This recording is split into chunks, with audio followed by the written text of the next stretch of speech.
Seja muito bem-vindo, seja muito bem-vinda a mais um episódio da Revolução dos Dígitos, o nosso podcast onde a gente vai bater um papo massa, descontraído e profundo sobre empreendedorismo, marketing digital e vendas. E a pegada mão na massa, você que já nos acompanha, já sabe, é realmente ser profundo. Por quê? Porque no digital o jogo dos detalhes importam, e importam muito.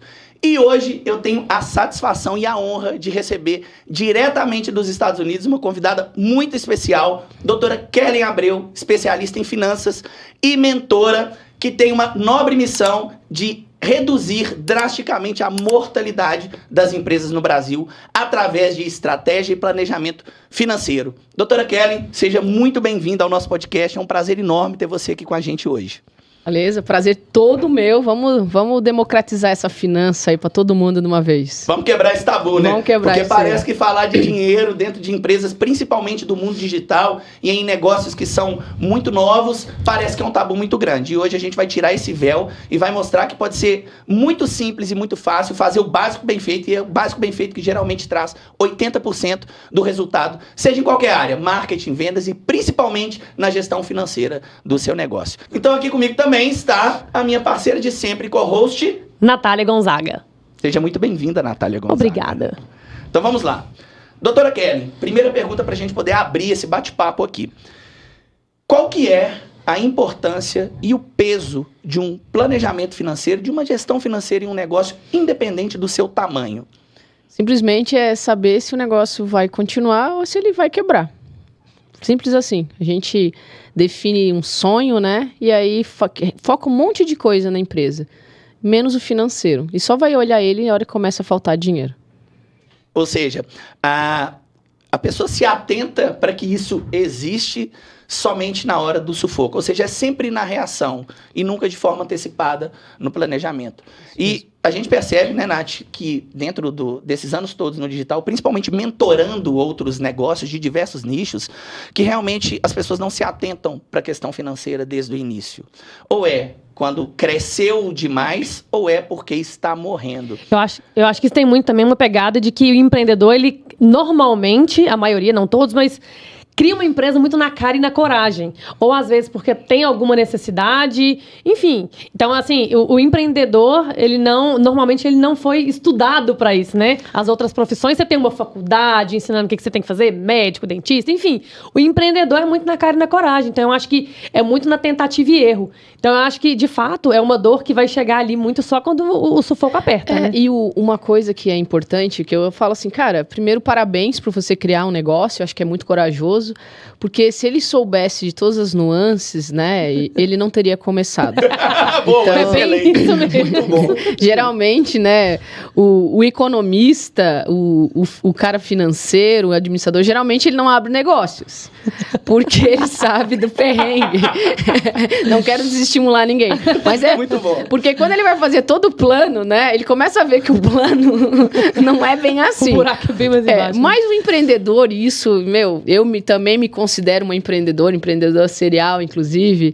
O que acontece? Ele sabe que se ele não for na cara e na coragem ali, na motivação mesmo, ele vai desistir. E ele precisa ser um cara com força, porque normalmente os negócios vão começar com fluxo de caixa negativo. Por isso que se precisa de um capital de giro, se precisa de um dinheiro. Porque imagina, você abre um negócio hoje, não tem nenhum cliente para você, mas a despesa tá garantida. Exatamente. Né? Você sabe que semana que vem vai vir o aluguel para pagar, vai vir a taxa do banco, vai vir o funcionário, né? Então, como é que você quer que isso aconteça magicamente? Mas aí eu falo, não vai sair estudando, correndo para fazer uma faculdade de administração ou de financeiro, né?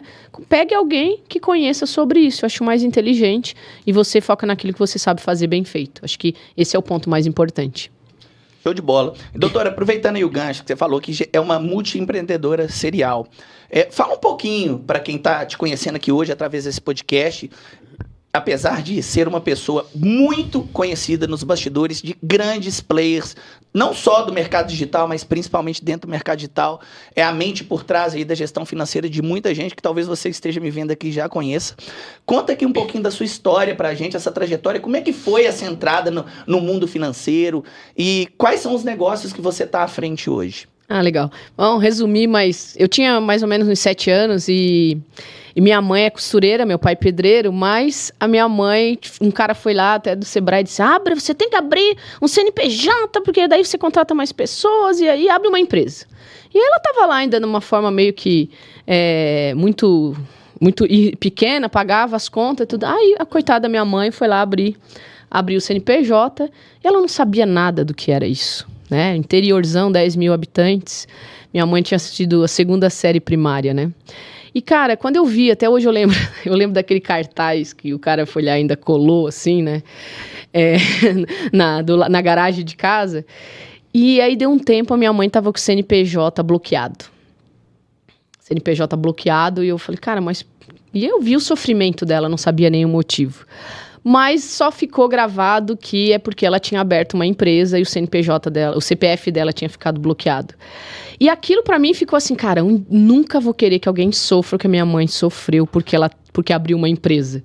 E eu, por muito tempo, eu nem tava pensando nisso, que hoje o que eu tô fazendo era reflexo disso. E aí, nos estudos que a gente faz da vida, né, eu fui olhar o que talvez tinha o primeiro motivo de todos de eu querer fazer essa coisa de reestruturar a empresa, ajudar os mais necessitados, porque por muito tempo eu fiz muito reestruturação financeira e eu fui ver que era por causa disso. Então eu falei assim, cara, nunca mais quero ninguém sofrendo que minha mãe sofreu por desconhecimento na questão da gestão financeira, por isso que eu quero democratizar a gestão financeira e quero reduzir a mortalidade das empresas, porque eu não quero aquilo que a minha mãe sofreu. E aí falando, né, depois nesse ponto, comecei a lidar, arrumar as empresas que estavam com problema, até que uma hora que eu falei assim, cara, não adianta eu só ir lá corrigir o problema e depois deixar a pessoa que vai voltar aos problemas, né? Então eu falei, eu vou precisar dar continuidade, que foi onde eu comecei a fazer o que a gente chama de BPO financeiro, que é aí ajudar o dono na operação do dia a dia, porque ele tem tanta coisa para fazer que ele não consegue cuidar o dia a dia do financeiro dele. E o financeiro não é só agendar conta no banco, é listar essas contas de um sistema em algo que você possa ter confiabilidade nesse dado e, acima de tudo, a clareza para tomar a decisão. E aí foi onde entra aí, né? Então eu digo que eu sou serial, porque lá com 7 anos eu já vendia picolé, vendia sorvete. Meu pai disse, quer viajar? Tem o seu próprio dinheiro. Então foi onde eu comecei. E essa é uma história sensacional também, né? Quando você saiu do interior, foi estudar, né? Teve um ponto, acho que muito importante, que me chama muita atenção na sua história também. Com 14, então eu vendia picolé, sorvete, porque com 10 anos eu saía de Santa Catarina e ia pro Rio Grande do Sul para viajar. Os gaúchos não entendiam. Eles diziam, nós vamos pra praia em janeiro e você vem, nós vamos pra praia de Santa Catarina e você vem aqui pro Rio Grande do Sul, numa rua que era rua sem saída, asfalto queimava, e eu jogava vôlei lá e futebol, mas eu me sentia bem lá, né? Porque era onde eu tinha nascido. E aí, o que acontece? Realmente, quando eu tô lá com 13 anos, foi lá na escola para eu fazer um curso de informática, aqueles sorteios, né? Você foi sorteada, mas tem que pagar não sei quanto, mas tudo bem, né? Eu caí, agradeço por ter caído nessa, né, gente? Às vezes a gente cai nos negócios, mas vale a pena, né? Não é que a gente caiu, eu digo que é oportunidade, né? Eu acho que se não fosse naquela forma de ter trazido para mim, como dizendo, você ganhou, foi um desconto, né? Então, para mim, aquilo foi muito, porque eu fui justificar com meu pai isso, mas meu pai disse assim, tu tá maluco, tu tem 13 anos, 95, eu acho, 85, 95, o computador era coisa meio de maluco, né? E aí foi a professora Fátima, até hoje eu agradeço, porque foi ela que assinou a promissória, que meu pai não quis assinar. Ela assinou e aí meu pai falou como um bom pai, né? Aquele raiz, assim, se ela assinou, então ela vai pagar, né? E aí eu tive que cortar grama, vender mais sorvete, eu trocava o botijão de gás da minha tia Rosa para pagar o meu curso. E por ironia do destino, aos 14 anos, meu pai falou pro chefe dele, ele falou, eu preciso de alguém nesse negócio de computador. Daí meu pai, acho que foi isso que a minha filha fez.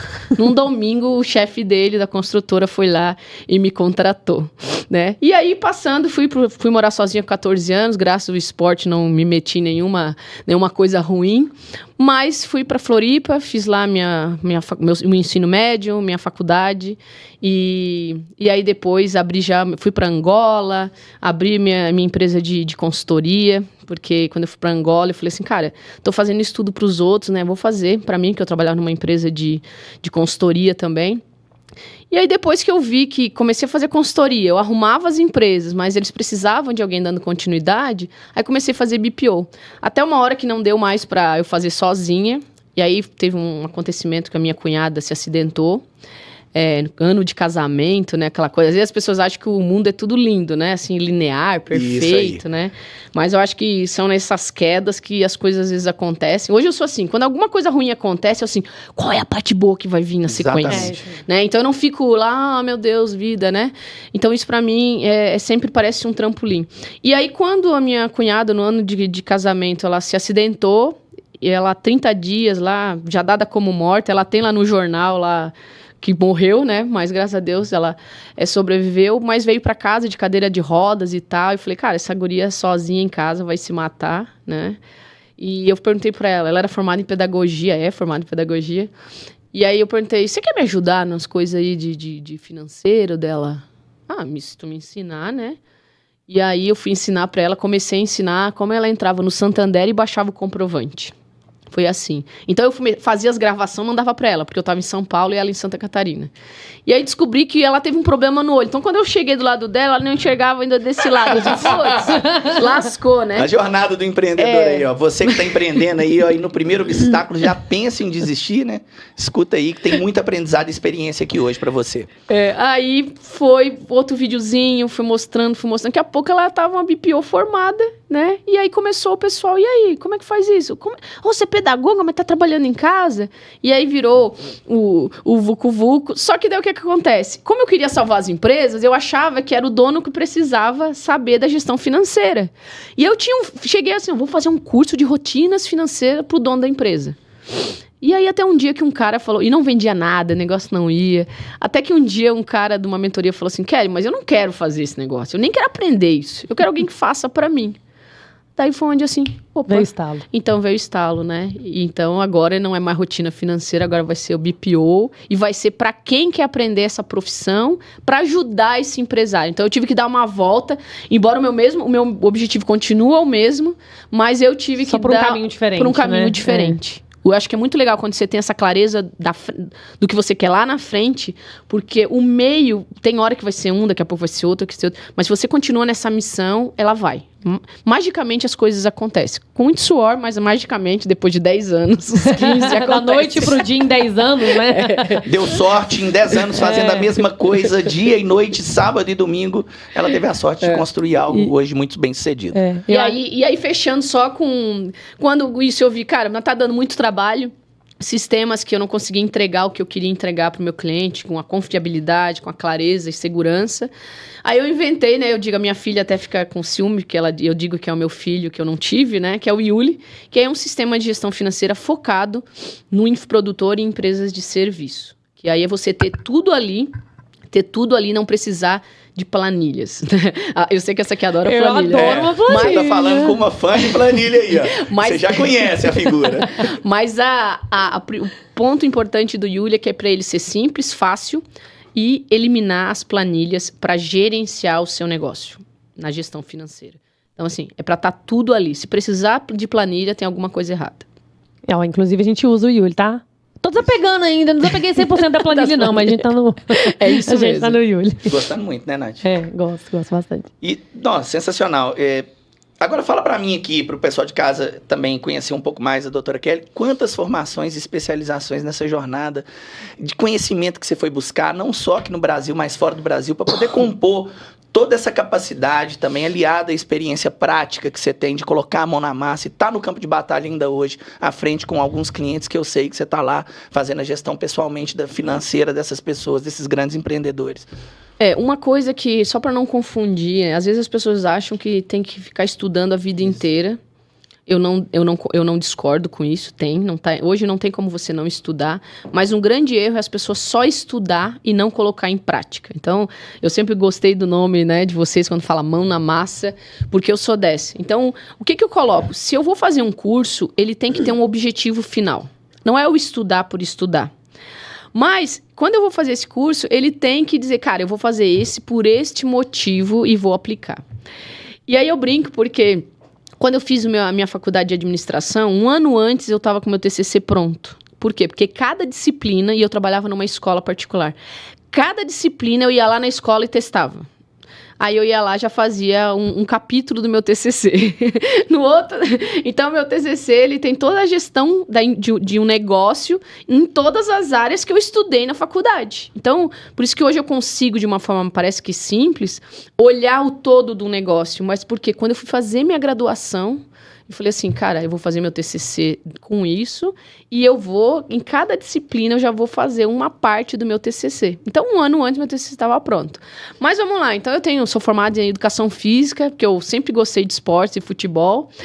Joga até hoje, tá? Jogo. Diga-se de passagem. E ativa mesmo, pratica toda semana. E dou Tá uma canseira, hein? A tia, eles diziam, é a tia que dá canseira. Eu posso não estar correndo tão rápido, mas que eu corro o tempo inteiro. Muito né? bom, Eu deixo muito todo bom. mundo suado. Mas, então eu fiz... Aí chegou, eu tava lá nessa escola cheia de problemas. Eu assim, cara, quem é que pode ajudar esse negócio? Eu disse, é administração. Então, por isso que eu fui fazer faculdade de administração.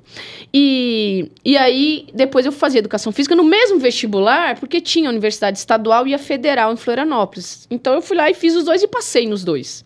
E aí, um monte de gente, por que você vai fazer dois? Eu disse, vou fazer, depois eu descubro, eu vou fazer, né? Na dúvida, eu faço as duas sempre muito assim. Bom, muito que bom. bom que quando eu casei, eu não tava namorando com duas pessoas, porque senão eu casaria com dois também. Né? Mas eu sou dessa. Na dúvida, eu faço os dois. E aí, eu fui fazer administração com esse foco e fui fazer educação física porque eu gostava muito de esportes, né? É claro que eu sempre acabei seguindo a administração. E aí o meu marido uma vez falou que quem faz administração é porque não sabe o que quer da vida, né? Eu falei, não, quem faz administração... Billy. Quem faz administração sabe muito bem o que é da vida, que é mandar nos outros, né? Boa. E eu falei, o pior é o engenheiro, né? Que vai lá e estuda um monte de cálculo, depois ele vai fazer o que o administrador Determinar. Não, ele vai gerenciar um monte de gente que é o que o administrador que estudou. E ele estudou tanto mais sem precisar, né?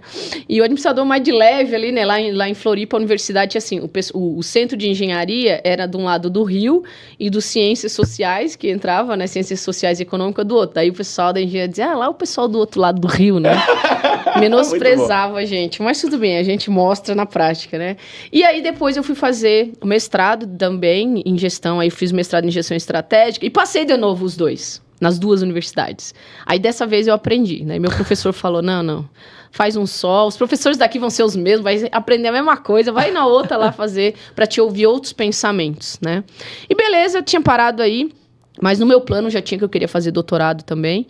E aí fui fazer doutorado. A princípio eu ia fazer aqui no Brasil, mas eu já comecei a ver que aqui no Brasil as pesquisas iam ter que ser focadas no que o professor queria e não no que eu quisesse. E aí foi um dos motivos pelo qual eu fui fazer meu doutorado no Chile, porque lá eu sabia que o coordenador me falou, não, a pesquisa é o que você quiser. E aí eu segui a minha pesquisa do mestrado, porque quando eu já queria fazer uma ferramenta que resolvesse todos os problemas lá no mestrado. E aí o meu orientador falou, não, isso aí não é coisa de mestrado, isso é coisa de doutorado, tu relaxa um pouquinho. Beleza, mas a gente sabe que o mundo, né, a gente não precisa ficar só aqui. E aí eu já tinha feito um intercâmbio nos Estados Unidos, quando chegou o ano passado, de novo, eu fui então fazer...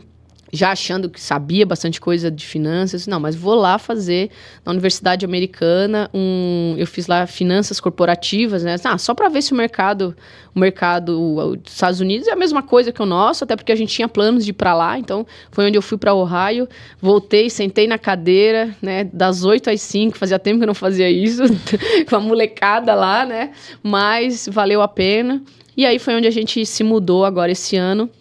E fui para os Estados Unidos e agora estou lá fazendo mais um mestrado. Daí alguém vai me perguntar, pô, mas para quê, né? Assim, tudo tem um objetivo.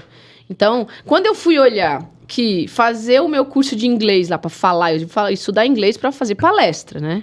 Então, assim, beleza, meu inglês eu já estava no nível avançado, só que estava lá na universidade fazendo inglês com uma molecada de 20 anos, que o pensamento é outro, né? Tá lá ainda. Que bom que eu estava ajudando eles. Mas eu falei que para mim eu não ia evoluir. Sabe aquela coisa de você ser o pior da mesa? Você tem que ser o pior da mesa, o mais burro. Eu falei, cara, não dá para ficar aqui, eu tenho que ir para um lugar que vão me desafiar. E aí eu falei assim, putz, fui ver o valor e tudo, assim, melhor pagar um mestrado na área que eu quero, vou aprender não só o vocabulário nessa área, mas vou ter network e tal, e vai ser um pouquinho mais difícil, porque tava meio fácil, né? E aí foi onde fui fazer o meu mestrado, o benefício disso é eu poder ficar totalmente legal nos Estados Unidos também, com a minha família, todo mundo com documentação, então eu tô lá agora fazendo mais um mestrado, né, agora um mestrado também em business, que é o que eu amo fazer. Cara, show de bola. Que trajetória sensacional. Você que está vendo a gente aqui, participando. Aproveita para pedir, deixa um like aqui, compartilha esse podcast, esse episódio com alguém que você acha que faz sentido estar aqui para aprender sobre finanças hoje com a doutora Kellen.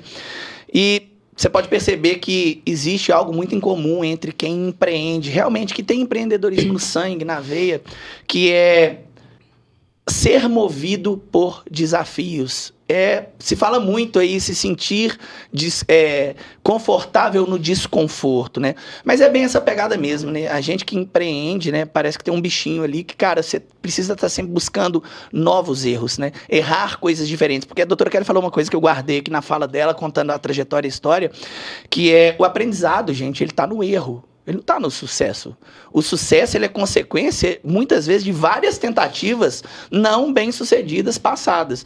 Então, se você não tem essa paixão por fazer, por executar, melhor se arrepender de ter feito do que ter ficado na dúvida, cara, talvez realmente empreender não seja para você e você tem que rever os seus conceitos, né? Porque exige isso, a busca pelo novo, se arriscar, né? E se sentir confortável no desconforto. Cara, sensacional. Obrigado aí por compartilhar a sua história com a gente. E eu queria agora entender dentro dessa trajetória, com contato diário, mão na massa, porque aqui tem uma mulher mão na massa, tanto quanto nós, né? Que está à frente de grandes negócios, né? No dia a dia ali, ajudando muita gente. Já nos ajudou muitas vezes na nossa trajetória, dos piores momentos que a gente já teve na mão na massa, estava do nosso lado, estava lá, cara, presente, foi de papel muito importante na nossa trajetória. Eu queria que você falasse um pouco de quais são os erros mais comuns que você vê as pessoas, os donos de empresas, os empresários cometendo no dia a dia quanto à questão financeira, o cuidado com os números financeiros. Acho que o primeiro ponto é muito... A gente tem até um pilar lá na empresa que é o mindset do lucro. Então, assim, quando você tem esse primeiro mindset que é de lucro e não de faturamento, você já vê que a coisa vira. Assim, vira, porque tu vai focar no lucro, que a gente até brinca do EBITDA, né? Mas assim, vai focar nisso. E nós vamos falar de EBITDA aqui hoje, que eu pedi particularmente, falei, traz, porque eu vejo que as pessoas não sabem o que é, o que faz com esse número. Então, quando você foca no lucro e não só no faturamento, assim, para mim hoje o maior erro principal, se você tivesse só uma coisa para cuidar, olha o lucro. Porque se você olhar faturamento, eu digo que faturamento só vai te dar uma informação, é quanto você vai pagar de imposto. É a única coisa. É a única coisa. Pode fazer qualquer pergunta. Só vai chegar na resposta que é quanto você vai pagar de imposto. E os que estão pagando ainda. Então, assim, esse é um ponto importante. E aí, claro, tem outros erros também, mas vamos lá. Então, esse é o primeiro. Se o dono não tá com o mindset do lucro, ele tá lá muito só porque ele vende, aí tá lá nos milhões vendendo, e só que os milhões vendendo não dá nem nada de sobra, né? E, gente, isso acontece na Suíça, tá? Isso não acontece aqui no Brasil, principalmente no mundo dos lançamentos do mercado digital. É só na Suíça esse cenário que ela tá trazendo aqui, tá? Lá na Nicarágua. Mas, então esse é o primeiro ponto. Outro ponto é você não ter a confiabilidade nos números financeiros. Por isso que eu falo muito da planilha, né? Porque eu falo que a planilha é aquela coisa, se botar no papel, você bota no papel, mas se botar na planilha dá até lucro, né? Você bota uma forma bonita. Adorei.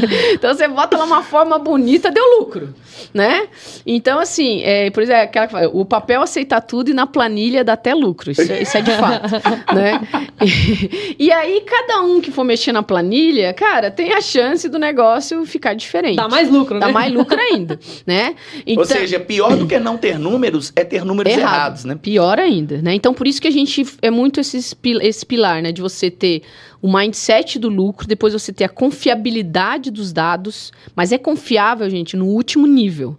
sabe? De saber a origem da origem para você ter. Então, por isso que a gente se preocupou muito no Yuli de ter essa confiabilidade. Ah, eu faturei 1 milhão, mas de onde é que veio esse 1 milhão?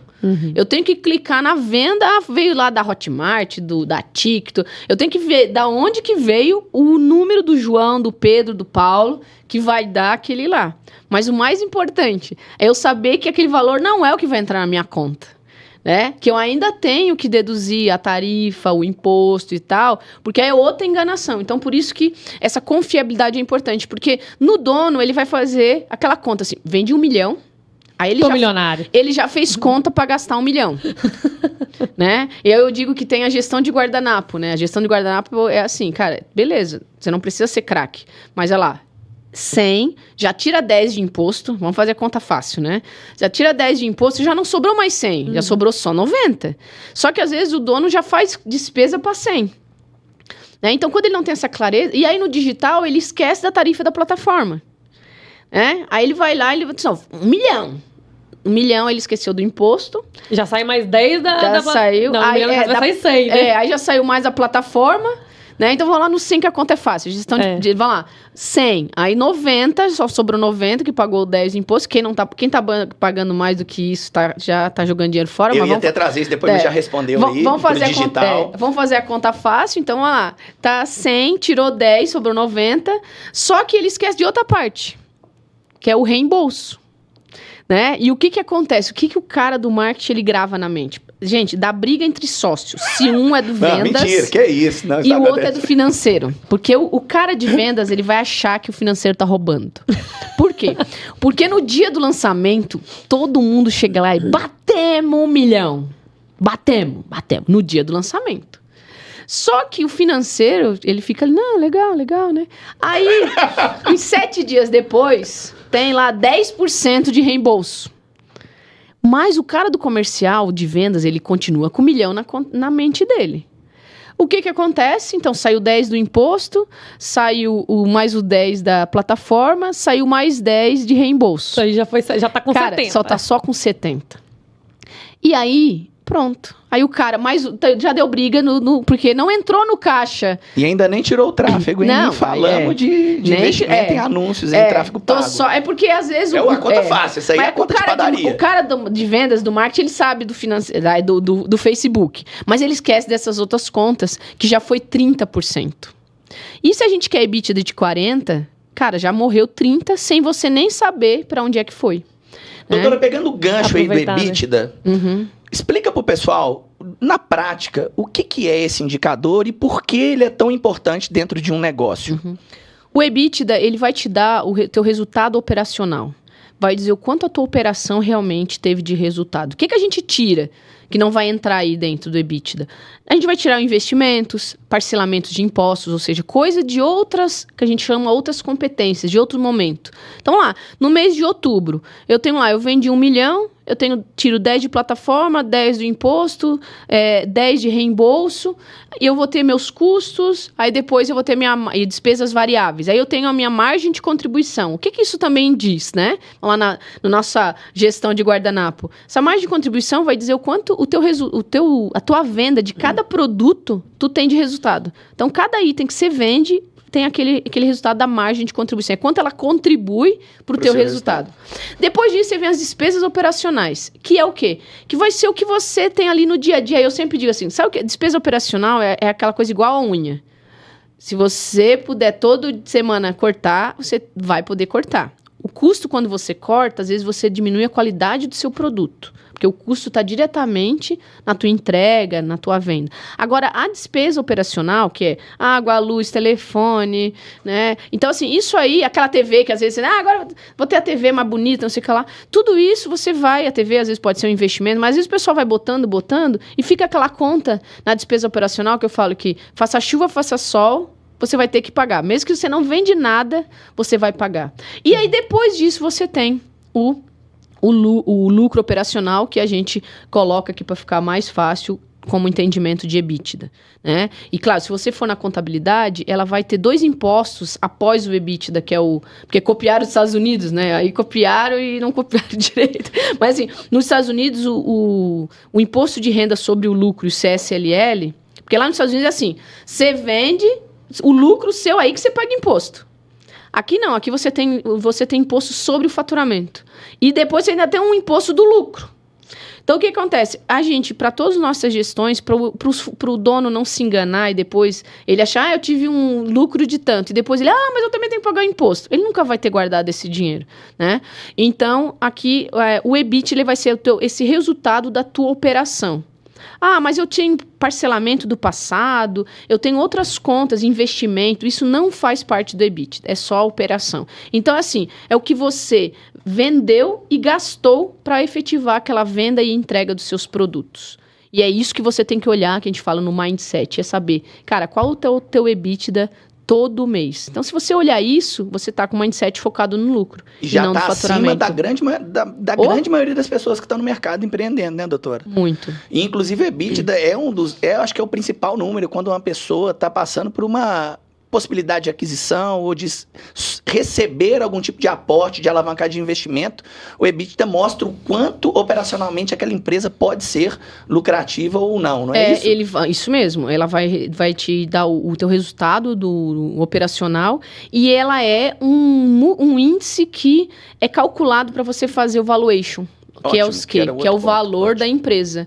Então, existem algumas metodologias para se fazer valuation. Tem o fluxo de caixa descontado, né? Mas o mais usado são múltiplos de EBITDA. Que é o quê? O cara vai lá e pega. Putz, tá bom. Tua empresa tá dando lá 1 milhão de EBITDA por mês. Aí ele vai trazer isso a valor anual. E depois ele, de acordo com o nicho que você está, você vai ter múltiplos. Então vai ser aquele múltiplo vezes 5, vezes 10, que aí é onde você vai levar lá para frente e vai... Aí onde o pessoal fala o tal do equity, né? Isso. É você dizer assim, então tá bom, agora a minha empresa está valendo isso e eu posso distribuir uma parte para alguém ou eu posso vender todo. Então, o que você faz quando você vende a sua empresa? Você está levando um lucro que nem aquele atual, né, para o futuro. E alguém apostou, porque viu que a tua operação é saudável. Seu EBITDA é um bom EBITDA. Um bom EBITDA, daí ele vai olhar assim, cara, esse cara só não está crescendo mais porque ele não tem os contatos que eu tenho, porque ele não tem o dinheiro que eu tenho para aportar e fazer esse negócio voar. Né? Então, por isso que muitas vezes até tu fica assim, mas o cara é bilionário, ele pode fazer uma empresa igual a minha. Mas ele é assim, cara, mas tu já fez todo o trabalho, ele vai te dar dinheiro por isso. Então, esse é o creme de la creme, né? Sensacional. E a gente vê muito falando aí, obrigado pela explicação, a gente vê muito falando aí de equity, né, ou como se diz aqui no Brasil, né, a brasileirada, né, o equity, né? Equity. E uma corrida pelo equity. Cara, é uma regra, toda empresa deve buscar o equity ou não? Tá tudo bem se eu tiver um negócio que não tá no jogo do equity. Mesmo assim eu consigo ter um negócio bem sucedido, lucrativo, mas quais os custos disso no médio e longo prazo, na sua visão? Eu acho que até quem trouxe muito isso, o Flávio Augusto trouxe essa coisa, porque ele mesmo lá atrás, né, ele viu assim, cara, minha empresa não tá dando tanto resultado. Como é que esse cara já quer me oferecer toda essa grana? Aí foi ele assim, tem alguma coisa por trás que eu não tô conseguindo enxergar. Aí ele foi, putz, é o tal do jogo do equity. Né? Então, ele foi entender sobre isso, ele assim, não, peraí. Então, assim, nem todo mundo pode ir para o jogo do equity, né? E aí o conceito de startup veio muito, né? O pessoal vende um PowerPoint e tá valendo 10 milhões o PowerPoint, né? Nem botou na prática, mas já tá valendo 10 milhões. Porém, as pessoas não sabem, eu também fui pro Vale do Silício em 2017, eu acho que eu também quis entender esse negócio. Cara, como é que empresas que dão prejuízo estão valendo bilhões? São as tal dos unicórnios, né? Porque se você for ver a Uber, essas empresas, elas não têm resultado, né? Elas não têm, mas tem equity. Daí você, por que isso? É porque ela tem, imagina a Uber, quanto dado ela tem ali dentro. Ela sabe quantas viagens eu faço, ela sabe quem eu sou, ela também tem outras coisas ali que nenhuma empresa de RH tem. Que é uma avaliação, mais do que 360, né, diariamente do motorista. E só que esse motorista, ele é um engenheiro, ele é uma pessoa que é de várias áreas. Só que o currículo não fala se aquela pessoa é uma pessoa educada, se ela é uma pessoa que cuida do carro, deixa o carro limpo, cheiroso, né? Então, olha só, se de repente a Uber quiser criar a maior plataforma de recrutamento do mundo, ela está com o negócio pronto. Porque ela conhece as pessoas mais do que muita gente, né? E de qualquer RH aí pode ter. Então, isso é uma coisa assim, bem importante. Então, eu fui lá pro Vale do Silício e eu disse, cara, fomos lá nos VC, lá, que são onde o pessoal faz os aportes. E aí os caras falam, cara, a cada 1.000 empresas, 1.000 startups que a gente aporta, 2 vai ter o jogo, vai ter valido a pena. Então, só que é igual jogador de futebol, né? Todo mundo quer que o filho seja o Neymar. Só que quantas pessoas tem... É o que eles chamam de peneira no futebol, né? Tem que passar pela peneira para saber o que sai lá no final das contas. E o Neymar, eu até brinco até aí, como eu gosto também de esporte, e o Neymar, o pai dele criou ele. Desde pequeno, o pai dele mandava ele fazer, né? Então ele já foi treinado para ser um grande cara. Mas às vezes o pai, nasceu com talento, vai lá. Né? Então, nas empresas, não é fácil você chegar, vou vender. Não. Então, é aquela coisa, quase 1 no 1.000.000, né? Só que tem um outro ponto que é o que você quer para você. Vou imaginar que você tem lá seus 20 e poucos anos, aí você fez uma empresa e alguém te ofereceu muito dinheiro para aquela empresa. Cara, não vale a pena. Porque às vezes você vai ser assim, se eu vou levar 10 anos para ter esse dinheiro, correndo um monte de risco no caminho, então é melhor eu vender e botar o dinheiro no bolso. O outro que fica com risco. Literalmente, quem fica com risco é quem comprou, porque são suposições. Exatamente. Né? É eu dizer, beleza, eu tenho aqui um histórico do meu EBITDA daqui durante 3 anos, é esse o valor, mas o mercado já não vai saber se ano que vem, se já... Aí vem uma pandemia e, dependendo do tipo de negócio, pode ser afetado diretamente. Então, assim, eu sempre falo, cara, se você tem uma boa oferta...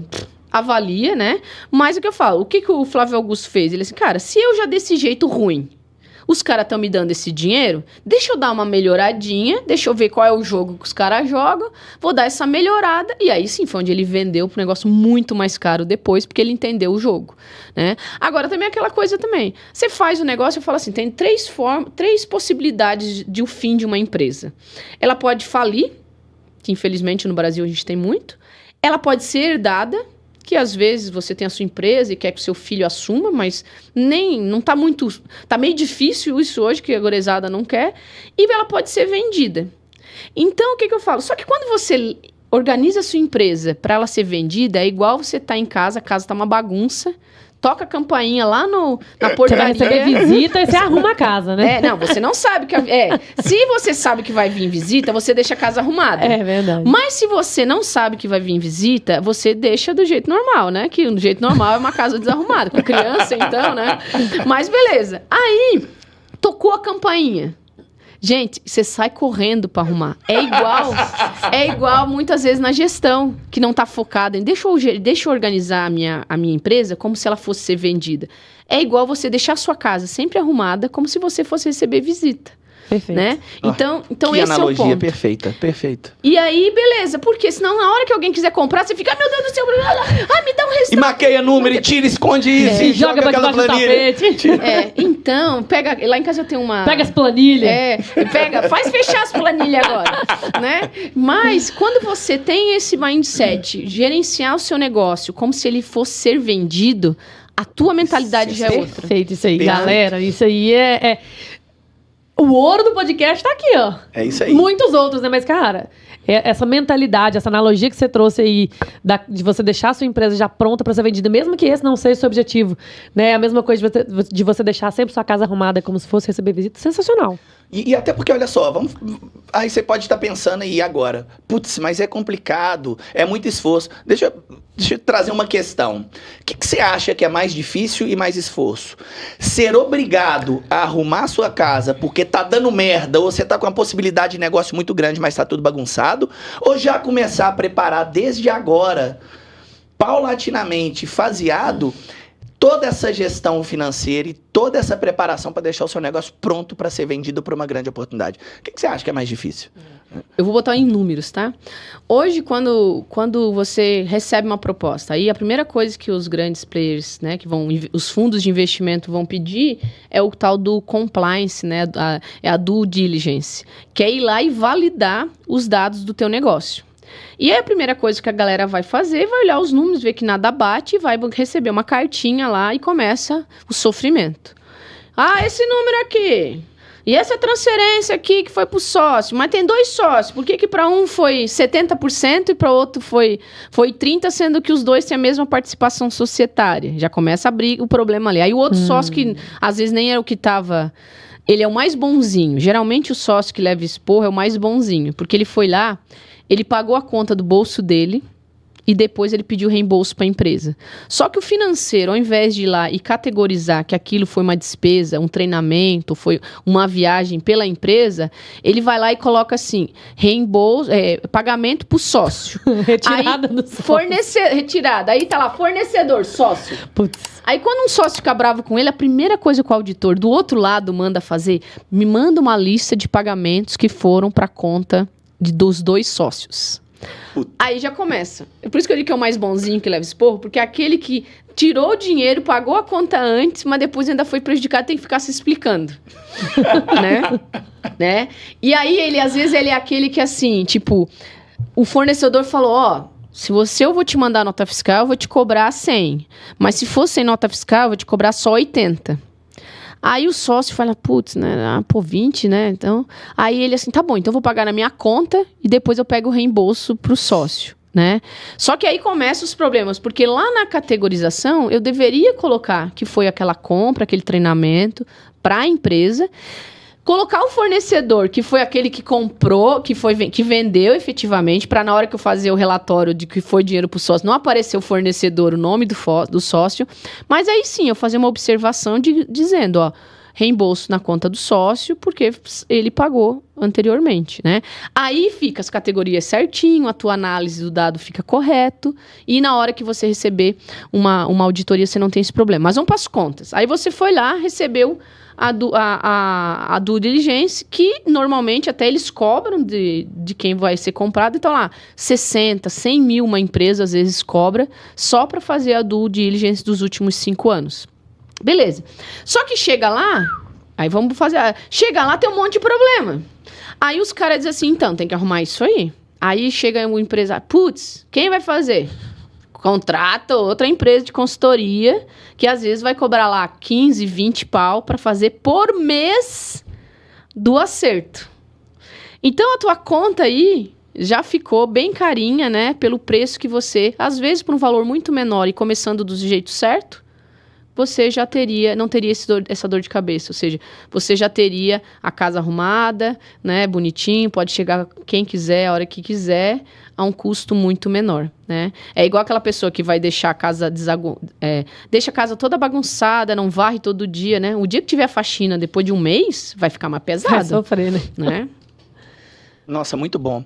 E falando dessa questão da importância desse planejamento financeiro, dessa gestão, principalmente de forma antecipada, né? Que eu recomendo que você que está começando agora, você está no meio da sua jornada empreendedora, cara, voltar a sua atenção para isso, colocar foco. Porque isso aqui pode mudar o seu jogo pro positivo e muito. Queria que você falasse um pouco de resultados expressivos que só a gestão financeira bem feita proporcionou para você e para clientes que você convive no dia a dia. Uhum. E aí, até antes mesmo, só complementar, você falou, todo mundo tem que ir pro equity, né? Eu falei, cara, não necessariamente. Tem essa vantagem de você pegar pra frente, mas tem aquela coisa que é o teu negócio, que é a tua vida. Você se apaixona de tanto, mas... E aquilo também te dá lucro? Porque tem que dar lucro. Não adianta você se apaixonar por algo que não te dá lucro. Só propósito, né? Gente, eu sempre falo, se não tá dando lucro, abre uma ONG. Abre uma ONG. Você tem mais benefícios fiscais. Assim, é que eu gosto, tá lá tendo que botar dinheiro na empresa todo mês, e não, é que eu gosto, então abre a ONG, né? Mas beleza, então assim, se você gosta daquilo que você faz, tá te dando um resultado operacional todo mês, tá pagando o que você quer, e você tá feliz com isso, pode falar de equity à vontade, você tá feliz daquele jeito e tá tudo certo. A gente não precisa fazer o que todo mundo faz. Excelente. Né? Aquela coisa que a mãe fala, você não é todo mundo. Né? Mas todo mundo tá lá. Não, você não é todo mundo, né? Então, esse é um ponto. Mas resultados expressivos. A gente fala assim, quando a gente fala do mindset do lucro, a gente até bota, né? #EBITDA40. Então, E hoje, esse ano, a gente vai ter clientes que vai fechar acima de 40. Né? Então, o que eu falo assim, negócio digital, mesmo com os perrengues que a gente fala, né, que o ROAS hoje não é mais aquela coisa, eu digo lá, eu brinco, né, férias sem fim do Bruno Piscinini, que lá, bota a página de opt-in, bota a mochila e vai pra Tailândia que a vida tá feita, né? Nômade digital. Não é mais isso, gente, né? Pode ter, o Instagram pode dizer um monte de coisa linda, mas a gente sabe que não é bem assim. Quem tá por trás dos prática. Números e vendo o resultado acontecer, sabe qual que é a realidade. Instagram aceita qualquer coisa igual planilha. É isso mesmo, perfeito. E aí, o que acontece? Tá bom, então você já sabe que você vai faturar 1 milhão, mas não vai mais sobrar nem os 70. Então, assim, se sobrar o 40%, ou seja, o 400, você já tem que botar a mão pro céu, né? Mas, então, assim, os resultados que eu falo, cara, é esse, e se você pode buscar, você pode ir atrás, que é possível. É um EBITDA de 40%. Esses dias até uma moça até de BH me ligou. Disse, doutora, já que você é a moça do EBITDA, qual é o EBITDA bom? A moça do EBITDA, galera, tá aqui com a gente hoje. EBITDA 40, tá? Pelo menos. Pelo menos. E aí, eu peguei e falei pra ela, cara, é 40. No digital, eu sei que ela tá no digital, é 40. Ela, mas dá um melhorzinho aí, que eu acho que o dela não devia estar Tira outra carta pra mim aí, essa aí eu não quero, não. Ela, cara, fez a pergunta, eu respondi, né? Muito bom. Assim, você quer ser feliz ou você quer ter resultado? Você quer ser enganada ou você quer escutar a verdade? E aí, o que acontece? Aí eu falei pra ela, tá bom. Então, vamos lá, de 20 a 40 é um número bom. O 40 é o teu todo dia acordar pra ter isso. E aí, a gente vai falar de negócios físicos, né? Boa, que aí, o EBITDA boa. de negócio físico, comércio e tal, é 15%. 15% Ou por seja, quê? faturou, tirou tudo, sobrou ali no fim do mês 15. Faturou 100 mil, 15 mil tem que ficar na conta. Tem que Operacional lá, né? No EBITDA. Líquido lá se no não final. sobrar, tem coisa ruim. Tem Ou você coisa tá errada. comprando produto muito caro, ou teu O custo insumo de produção tá alto. é o teu custo. Porque a conta ali de custo de mercadoria vendida ou de produção é de 50 a 60.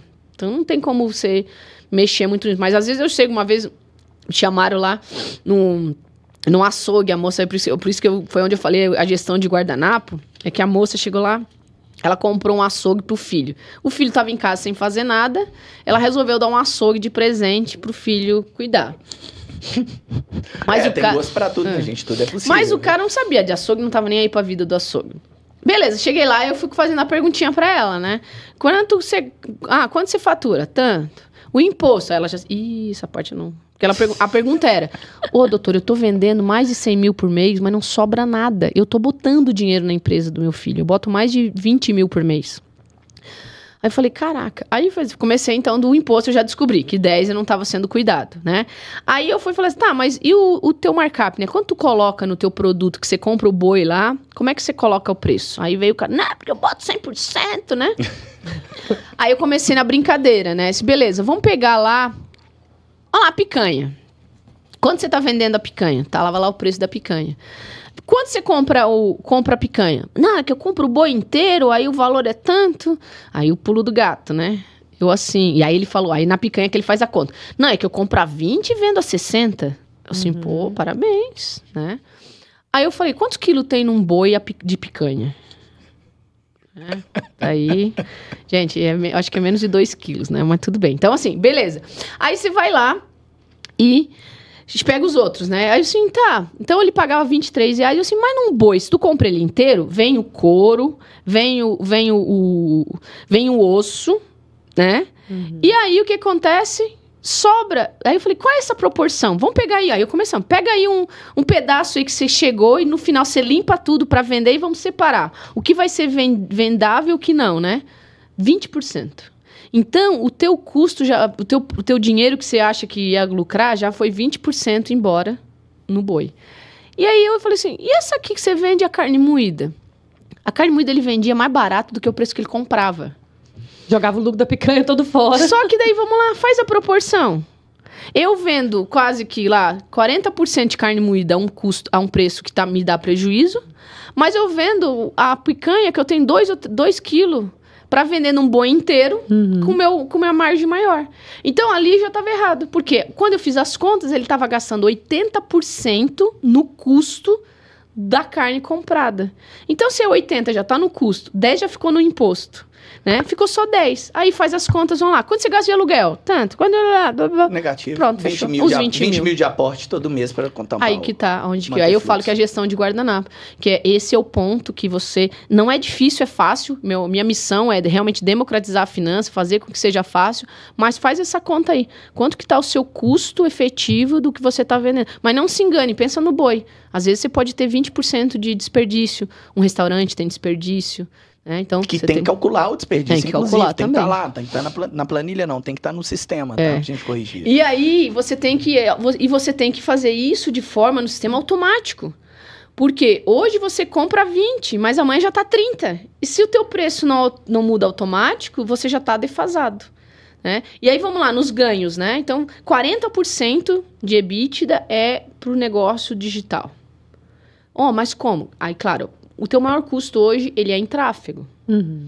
Então, você tem que trabalhar tráfego e tarifa de plataforma, como que é a despesa variável ali, que a gente chama, você tem que trabalhar isso não mais do que 40%.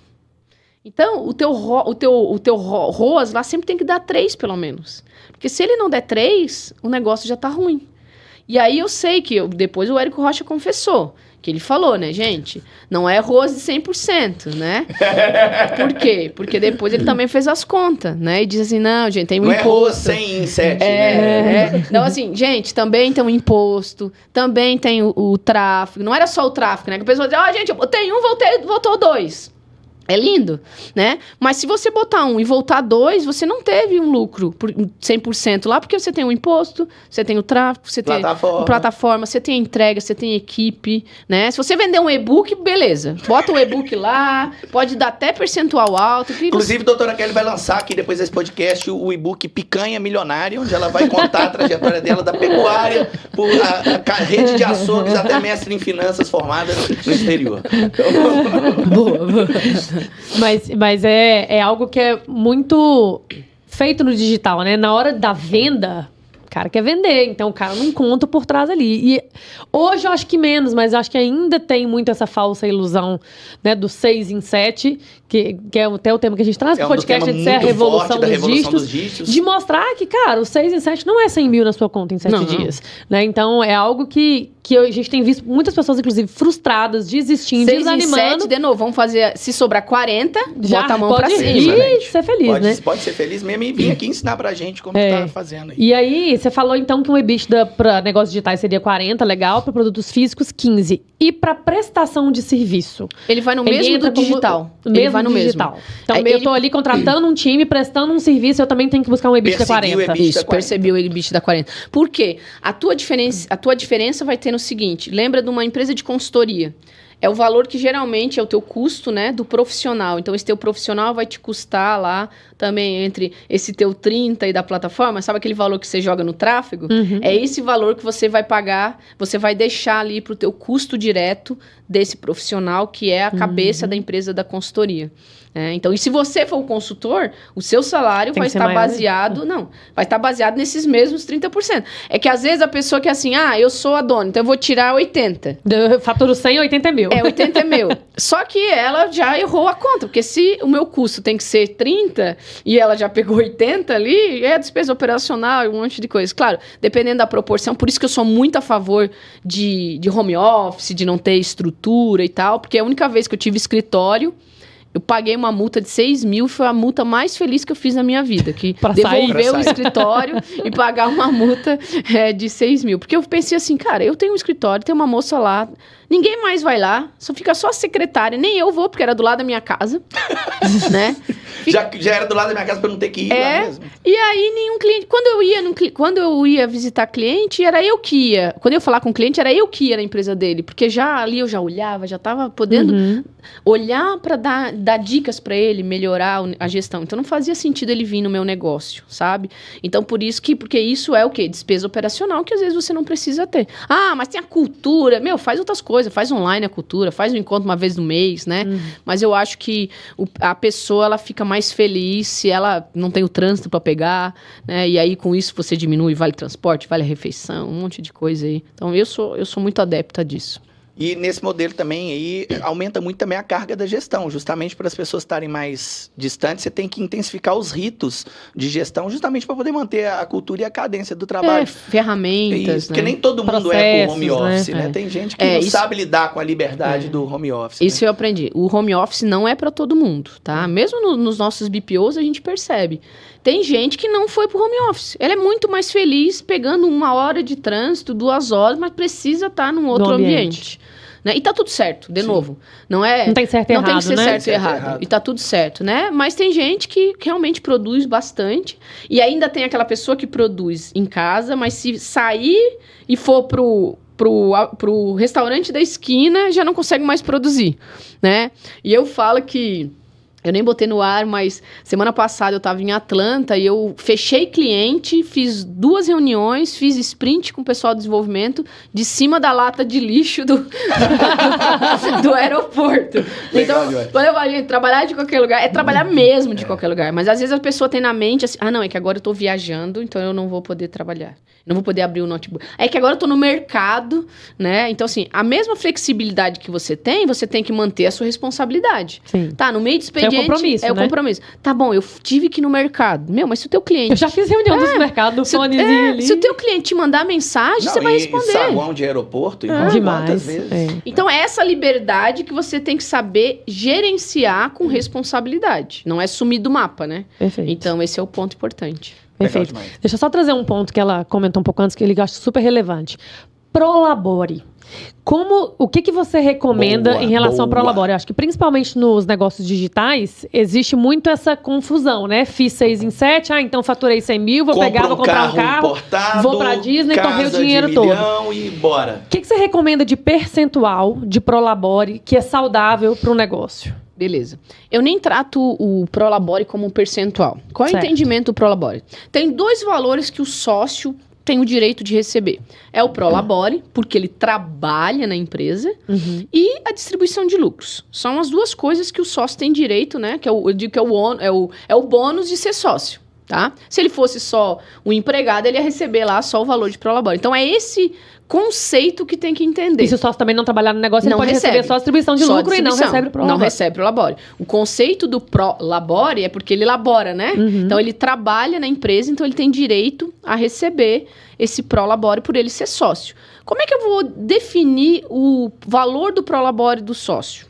É muito fácil. Você vai pensar o seguinte: quanto que eu pagaria para alguém fazer o trabalho do sócio na minha empresa se não fosse sócio?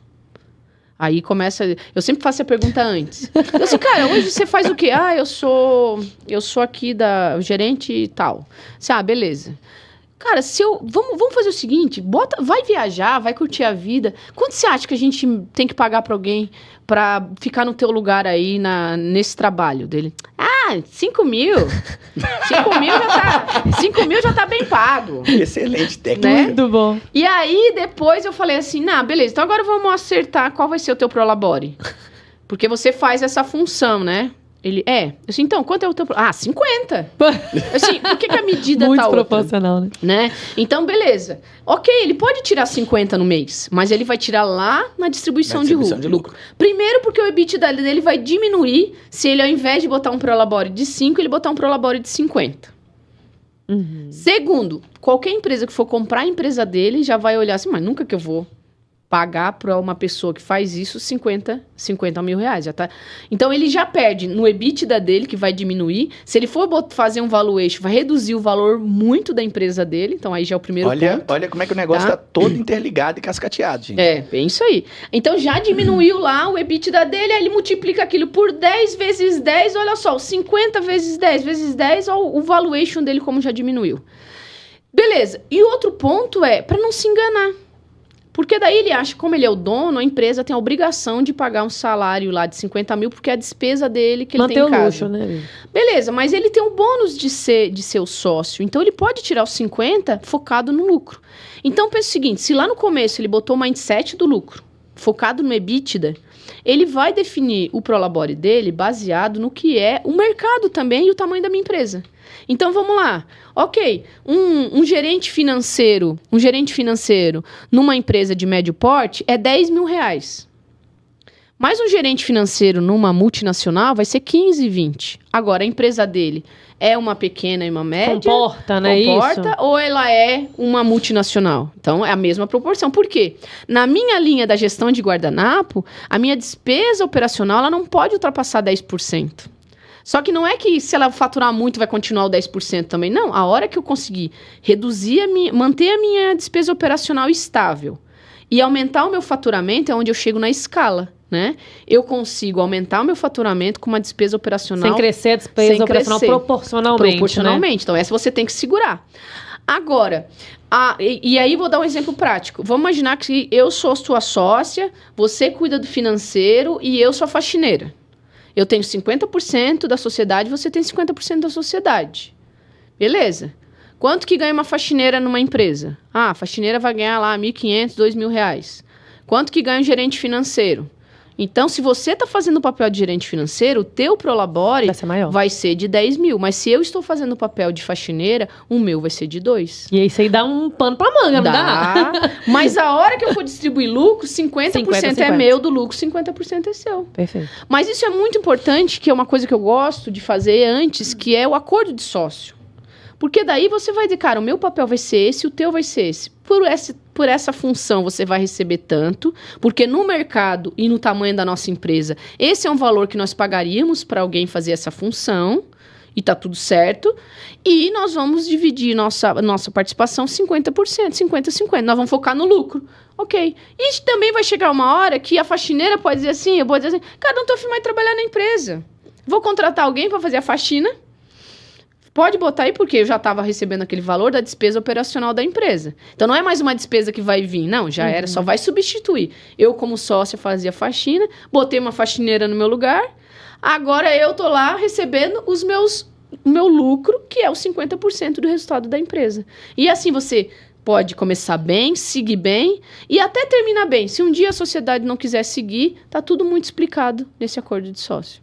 Inclusive... Ou às vezes nem começa, né? Que é melhor. Que às vezes. É até melhor. E até um assunto que eu vou trazer aqui agora na sequência, que é a respeito disso e do mundo de coproduções. Mas pegando, né, para fechar esse raciocínio, assim como muita gente não dá atenção para a questão da gestão financeira e começa sem olhar para isso, quantos negócios começam sem acordo de sócios? Acho que a maioria, né? Para ser bem sincero. 99,9%. Que isso dá um outro podcast para falar só disso, né? Só disso, dessa questão societária. E pegando esse gancho dessa questão societária, a gente tem muito comum no mercado digital, que você conhece muito bem, que são as famosas coproduções. Que uma pessoa que tem um conhecimento, não sabe como vender aquilo, se associa a alguém que sabe fazer o marketing para poder vender aquele conhecimento. E isso aí, por si só, já tem muito pano para manga aí nessa relação. Qual que é a sua visão, doutora, prática sobre esse modelo de parceria que são as coproduções nos negócios digitais e os benefícios e os riscos disso também? Eu acho que é muito importante, de novo, a gente volta para a responsabilidade de cada um. Quando eu meço a responsabilidade de cada um, eu também coloco o peso do que cada um merece. Então, assim, a coprodução ela não tem aquela mágica, é tanto para um, tanto para outro.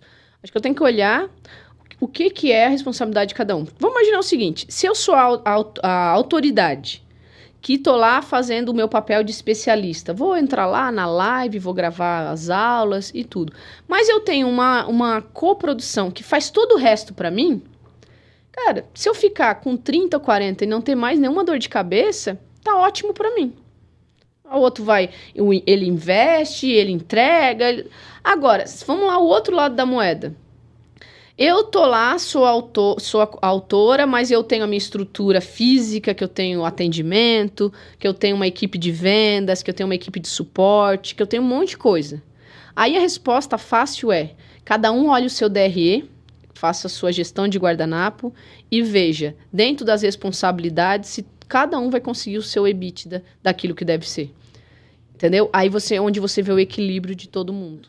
E ninguém vai ficar chateado com o outro. Porque, primeiro, cada um é cada um, né? Não tem o padrão.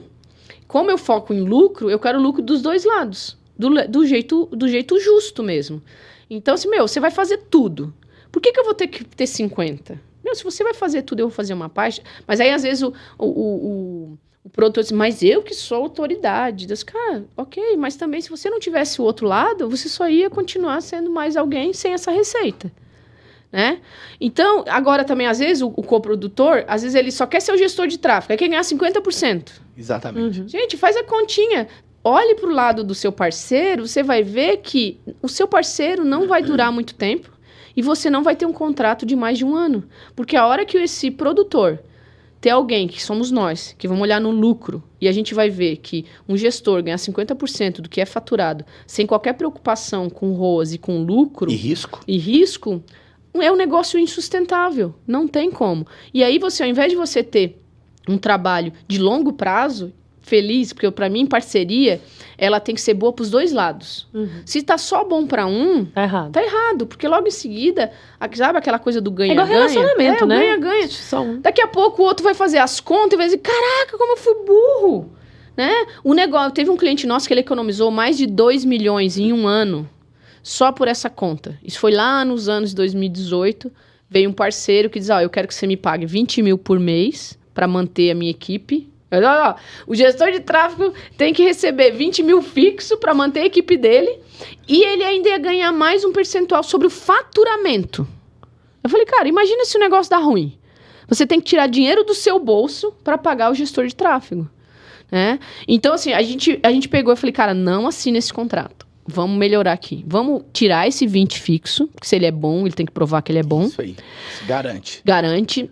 E vamos tirar depois de imposto, depois de investimento em tráfego, aí ele vai ganhar alguma coisa. Então, ou seja, ele vai ganhar em cima da minha margem de contribuição e não em cima do meu faturamento. Do resultado que ele consegue agregar e gerar para o negócio. Porque, claro, o gestor de tráfego às vezes não tem culpa da estrutura operacional do cliente estar muito alto. Mas, assim, o melhor modelo que eu acho hoje, e a gente tem trabalhado para os nossos clientes, é o gestor de tráfego, e assim como... quando ele quer dar participação para os funcionários ou para os parceiros dele, né? Que essa participação seja em cima do EBITDA. Porque aí todo mundo, lembra? Todo mundo vai querer que o negócio dê lucro. EBITDA de novo aí, hein, galera? Todo mundo dá lucro. Então, aí quando que eu vou distribuir bônus para quem é o meu parceiro? Cara, sabe o que acontece? Você tá ferrado. Porque o teu parceiro não vai querer mais que você compre televisão, não vai querer mais que você contrate gente. Não, aqui entre a gente nós vamos resolver. Porque senão é mais uma fatia que ele vai distribuir. E aí o sócio vai dizer assim, cara, então eu vou pegar 3% do meu lucro, que eu botaria no meu bolso, que eu compraria um carro, e eu vou distribuir para vocês, eu vou bonificar vocês, porque vocês foram parceria top. Mas não aquela coisa, eu vendi, eu tenho tantos %. Cara, eu vendi, mas eu recebi? É um outro risco também. Tem muita gente que paga a comissão do pessoal ou pro parceiro na venda. Gente, olha só o seu fluxo de caixa. Teve um cliente nosso que ano passado, ele fez as contas e tal, a gente foi dizer para ele que, infelizmente, embora ele tenha faturado mais de 1 milhão, ele teve 5 mil de lucro. Putz. Ele faturou milhões no ano passado, mas foi 5 mil. Mas ele chegou pra gente esse ano, mas a gente teve que dar a realidade para ele.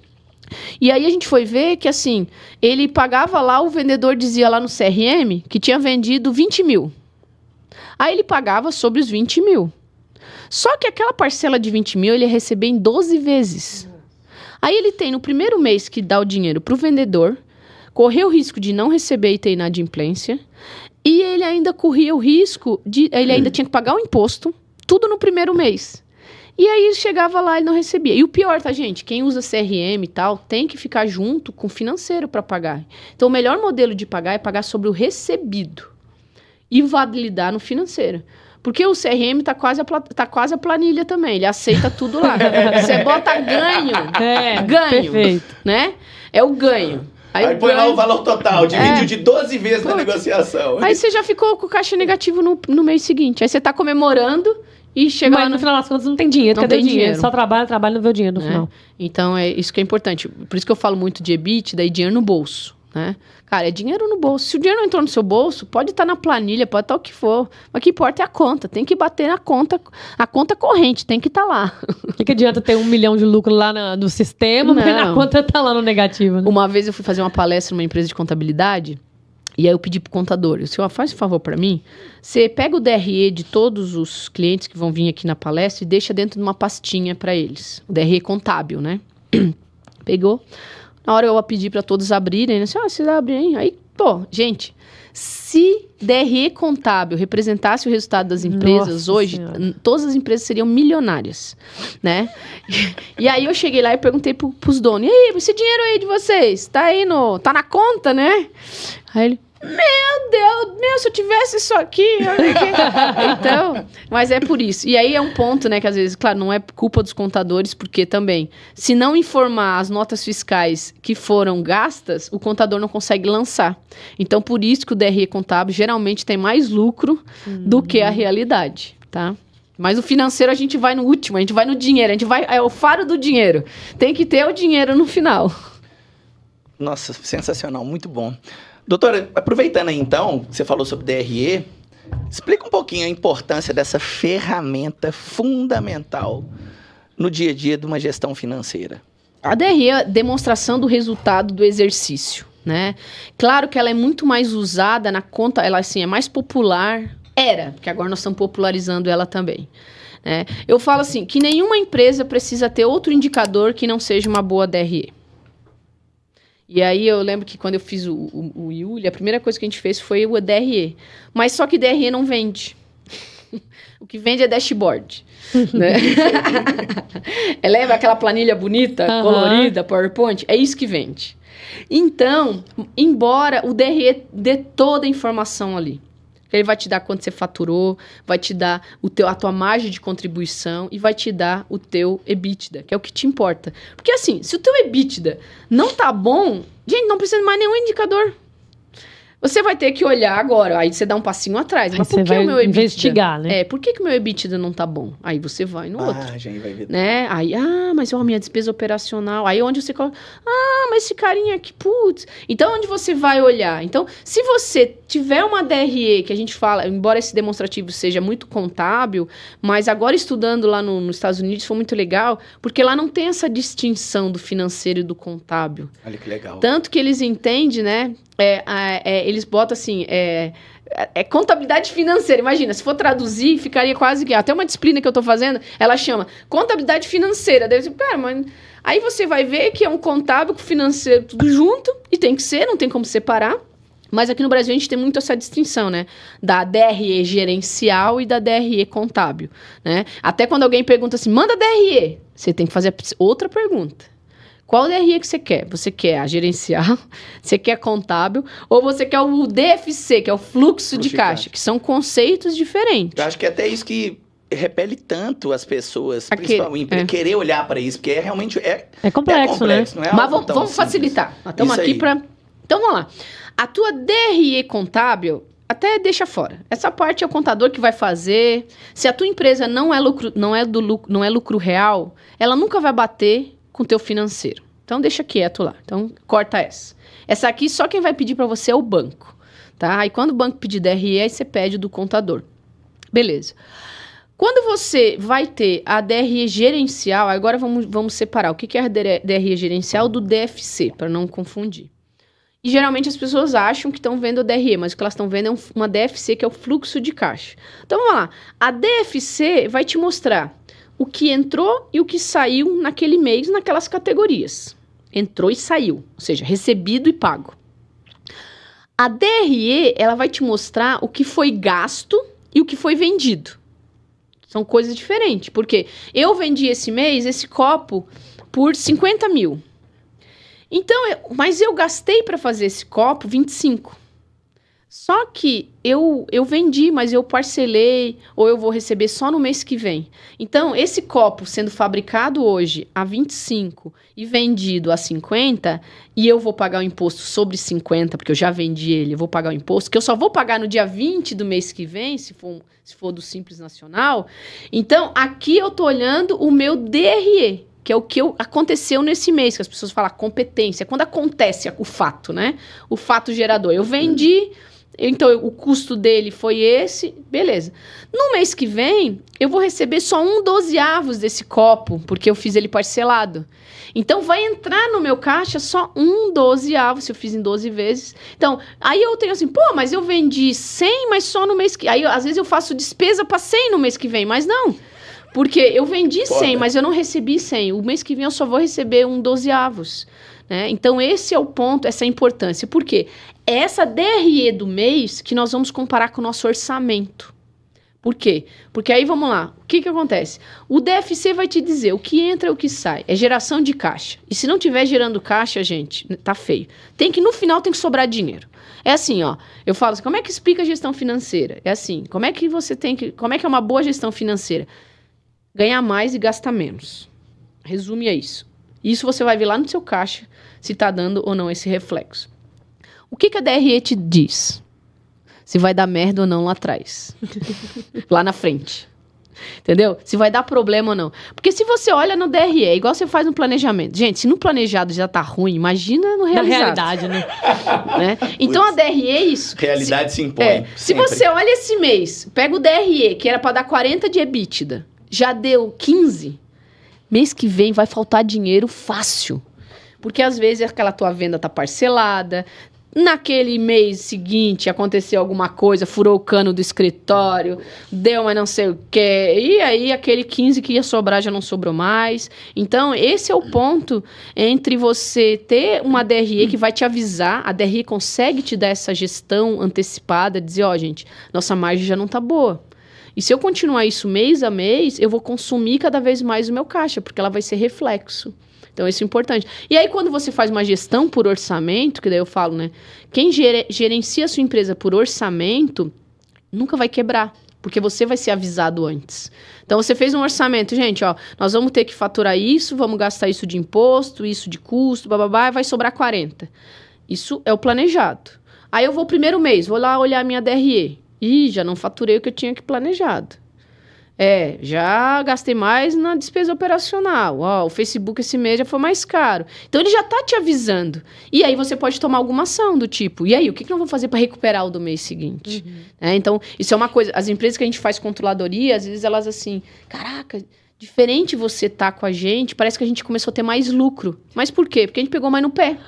É igual o personal trainer. O empresário não tem chefe, eu acho que esse é o maior problema. Por isso que quando a gente faz a controladoria, dá resultado, claro, se o cara segue o que a gente orienta. Tem milagre, né? Mas assim, a controladoria, igual o Samuel Pereira, nosso cliente, ele fala pra todo mundo mesmo, né? Ele assim, gente, eu achava que eu era chefe, agora a doutora Kelly fica me enchendo o saco. Eu tenho que pedir pra ela se eu posso contratar o Alok, o Flávio Augusto pro nosso evento, porque a gente vai olhar o orçamento.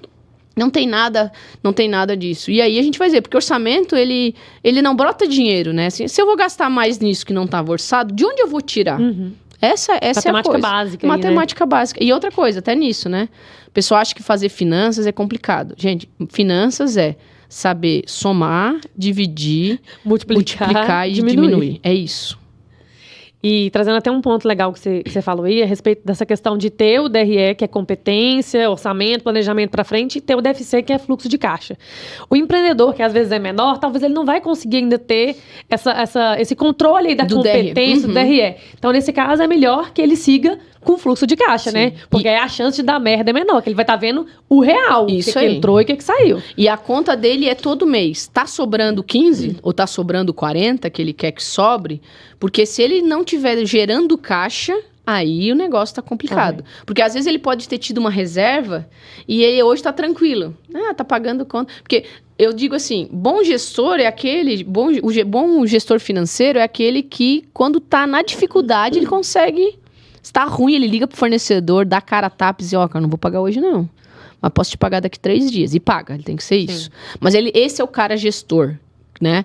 O cara que tem... Porque qualquer um é gestor se tem dinheiro na empresa. Ele só manda pagar. Fácil, Ele né? nem avalia se está pagando certo, se está pagando justo. Então, esse é um ponto muito importante. Agora, se o cara, ele tá olhando lá, eu não tenho nenhum conhecimento de finanças, ou eu não tenho ninguém aqui que possa me apoiar, olha pro caixa. O caixa é rei dentro do negócio. O caixa é rei. Então, assim, todo mês, eu tô no superávit, tá sobrando mais dinheiro, eu tô gerando caixa ou eu tô consumindo meu caixa? Porque se você estiver consumindo caixa... Então, aí, por isso que às vezes a gente chega numa empresa, não dá para fazer tudo no primeiro mês. Porque às vezes eu primeiro tenho que olhar o caixa, olhar, categorizar. Aí depois a gente vai lá e coloca, implanta, aí sim, DRE, orçamento. São etapas também. Não dá às vezes para você comparar alguém que já está aí 4, 5 anos reestruturando o negócio com você que às vezes está começando hoje. Então isso é um ponto também importante. Mas foca no caixa. O caixa é rei. Se tá sobrando, tá bom. Se não tá sobrando, o negócio já tá feio. Perfeito. Perfeito. Muito bom. E empreendedor que não tem tempo para poder fazer essa gestão financeira no dia a dia, você recomenda delegar? Pô, 100%. Inclusive, fale comigo, né? Fazer merchan. Por favor, mande o Resolve seu seu jabá. problema. Mande o seu jabá aí pra galera que está nos assistindo aqui. Obrigado pela sua atenção. Não, gente, é aquela coisa, e hoje eu aprendi muito também sobre marketing digital, desde 2013, né?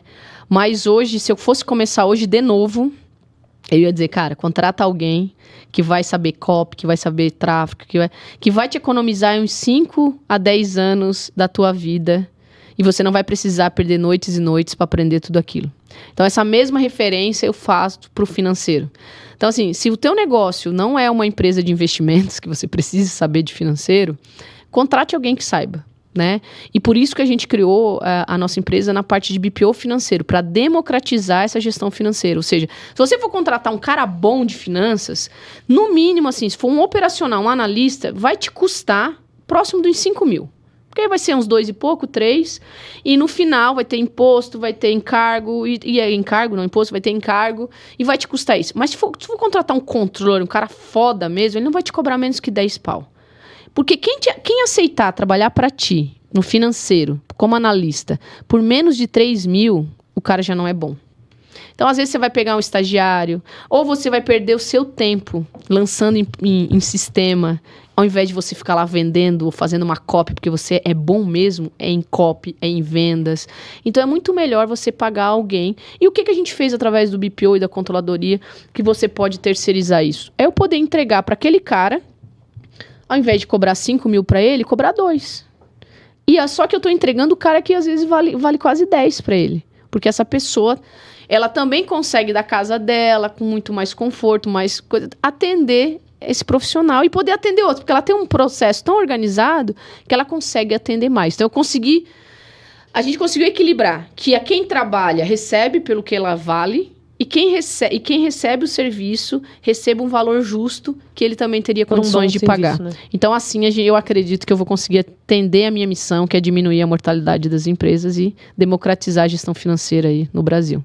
Gente, e tudo isso que ela está falando aqui é verdade, e eu posso falar com conhecimento de causa, porque eu tive a honra de, por um tempo, participar aí um pouco dos bastidores, principalmente desse negócio de BPO que ela criou, e não só satisfeita em criar um negócio de BPO para oferecer para as empresas mão na massa na prática, a doutora Kellen criou uma formação para BPOs financeiros, que é um produto digital que ela tem, que quando eu tive a oportunidade de mergulhar, eu fiquei impressionado com tudo isso que ela está falando aqui. O nível de detalhe dos processos, de todo o conhecimento que ela conduz e que ela mesma forma essas pessoas que querem fazer uma transição de carreira, se tornar BPO ou que querem trabalhar com finanças também. E existe um propósito por trás disso tudo, que foi uma das coisas que mais me marcou, que faz parte da trajetória dela e tem muito a ver com a história pessoal dela, que é, né, muitas vezes focado, né, na questão da mulher, que é muitas vezes a mulher se vê numa encruzilhada, né, numa bifurcação, que ou ela foca na questão financeira, na questão profissional e no crescimento profissional dela, ou ela tem que tomar a decisão em algum momento de ser mãe, se esse é um desejo, ou se isso é uma cobrança muito forte da família e da sociedade, né? Porque não dá, teoricamente, para poder ser mãe, mulher e bem-sucedida ao mesmo tempo, né? E ela quebra esse tabu de uma forma, assim, que eu acho genial, assim, muito inteligente, e que foi uma das grandes chamas que fez nascer a formação do BPO financeiro. Fala um pouquinho pra gente dessa história que eu acho sensacional e muito disruptiva a entrega que você faz para esse mercado. Então, assim, quando eu fiz lá com a Fábio, que eu fiz para ela, né, primeiro tentar salvar ela ali, eu fui depois chegar assim, cara, mas eu quero ser mãe, né, Antes mesmo disso, o BPO ficou mais sério quando foi a FAB, mas antes eu já tinha me feito esse questionamento, lá em 2013, né? Falei, cara, eu tenho que... Parece que, né, te cobra, você tem que ser mãe, porque o tempo já tá passando, né? Eu casei um pouco tarde, digamos assim. E aí eu me perguntei disso, putz, mas ser mãe, eu vou ter que abrir mão de tudo aquilo que eu estudei? Pô, eu estudei, fiz 2 faculdades, mestrado, doutorado, eu não podia abrir mão disso. Falei, mas eu não vou escolher. Lembra que eu nunca escolho, eu faço as 2 coisas? Então eu falei assim, eu não vou escolher. Então o que eu posso fazer que eu evite? Então eu viajava muito, eu fazia consultoria, viajava pra lá, viajava pra cá. Teve dia que eu tava com a mala pronta pro Rio Grande do Sul, de inverno, mas eu tinha ido pra Rondônia, que era calor. Então eu só cheguei em casa, eu troquei a mala do frio do calor e segui viagem. Eu falei, mas eu tenho que fazer alguma coisa que seja possível eu fazer da minha casa, para eu ter minha filha, eu ser uma mãe presente.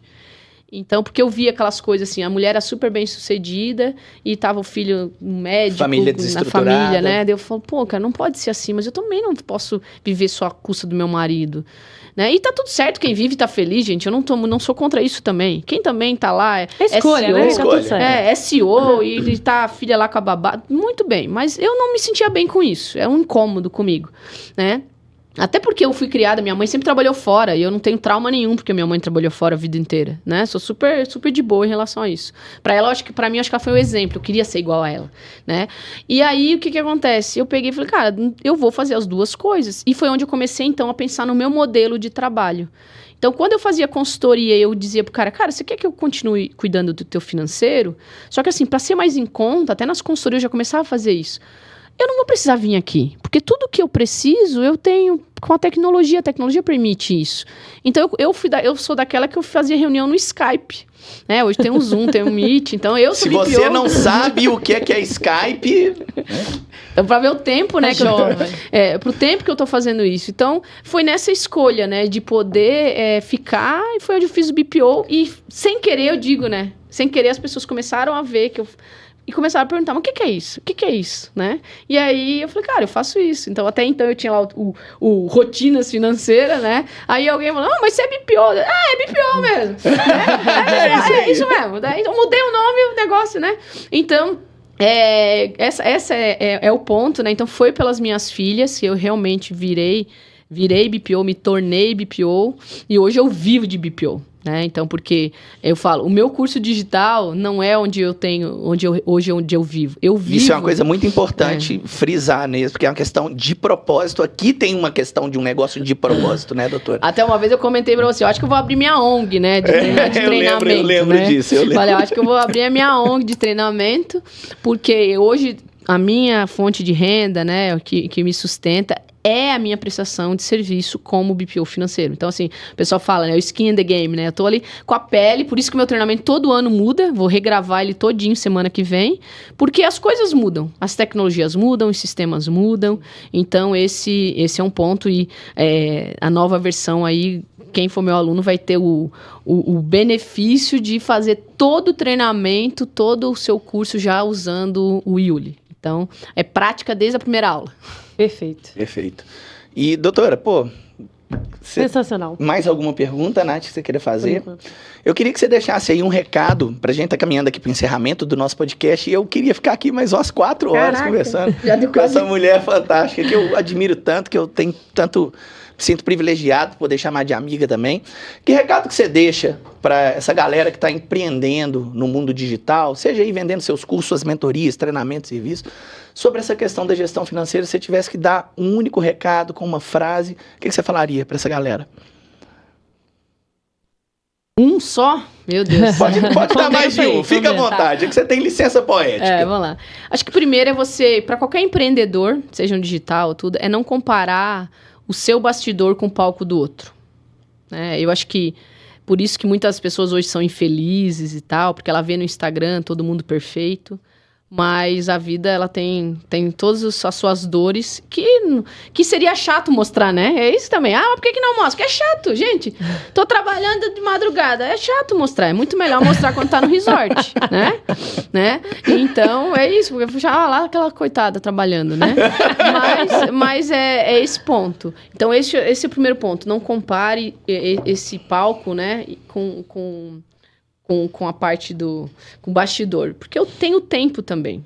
Hoje, se você for ver todas as pessoas que tiveram sucesso, o sucesso não é do dia para a noite, né? É aquela coisa, tem, eu acho que um jogador de basquete que ele falou, se eu tive sorte depois que todos os dias após o treino, meus amigos encerravam o treino e eu ficava tentando acertar mais 1000 cestas. E no dia do jogo eu tinha muita sorte em acertar as cestas. Acho que esse é um primeiro ponto, hoje está muito as coisas imediatista, né? E outra coisa é o seguinte, só foca no lucro. Bora EBITDA 40, se não tiver dando isso, pergunta pro seu financeiro, pede para ele te mostrar o EBITDA com confiabilidade. Esse número tem que estar confiável e passa a ser seu indicador de todas as reuniões mensais. Se você não olhar isso todos os meses, vai dar ruim. Show de bola. E como as pessoas que estão assistindo esse podcast podem te encontrar nas suas redes sociais ou podem ter acesso ao seu serviço de BPO financeiro? Como é que elas fazem para entrar em contato com você? Eu tô ali, né? Talvez não todo dia, que o pessoal pega no meu pé, mas tô lá. É o meu Instagram, doutora, né, DRA Kellen Abreu. Então, esse é o meu Instagram, que eu tô lá sempre, respondo. Então, quiser falar comigo, pode me chamar lá. Se também quiser contratar o meu serviço como BPO, também pode ser lá, BPO, controladoria. É mais fácil centralizar lá, a gente tem as empresas e tudo, mas se quiser falar diretamente comigo, pode entrar diretamente nesse Instagram, fica mais fácil de você gravar. Show de bola. Pessoal, então é isso. Eu espero que vocês tenham gostado desse episódio aqui, dessa presença tão ilustre, que tirou esse tempo aí de uma agenda tão disputada, tão concorrida, para estar aqui trazendo para você essa mensagem tão importante sobre gestão financeira e sucesso dos negócios. Espero que vocês tenham gostado. Dá o likezinho aqui, segue a gente lá no YouTube. E lembrando que vocês podem nos encontrar nas nossas redes sociais, @mãonamassa.aceleradora e Gustavo e Natália.oficial. Natália com TH, tá bom? Isso aí, detalhe importante, tá bom? Então a gente vai ficando por aqui. Deixe seu comentário, a gente tá sempre respondendo aqui debaixo desse vídeo, esteja você assistindo pelo Spotify ou pelo YouTube. E a gente se vê no próximo episódio da Revolução dos Dígitos. Valeu! Valeu, até mais. Tchau. Muito lucro.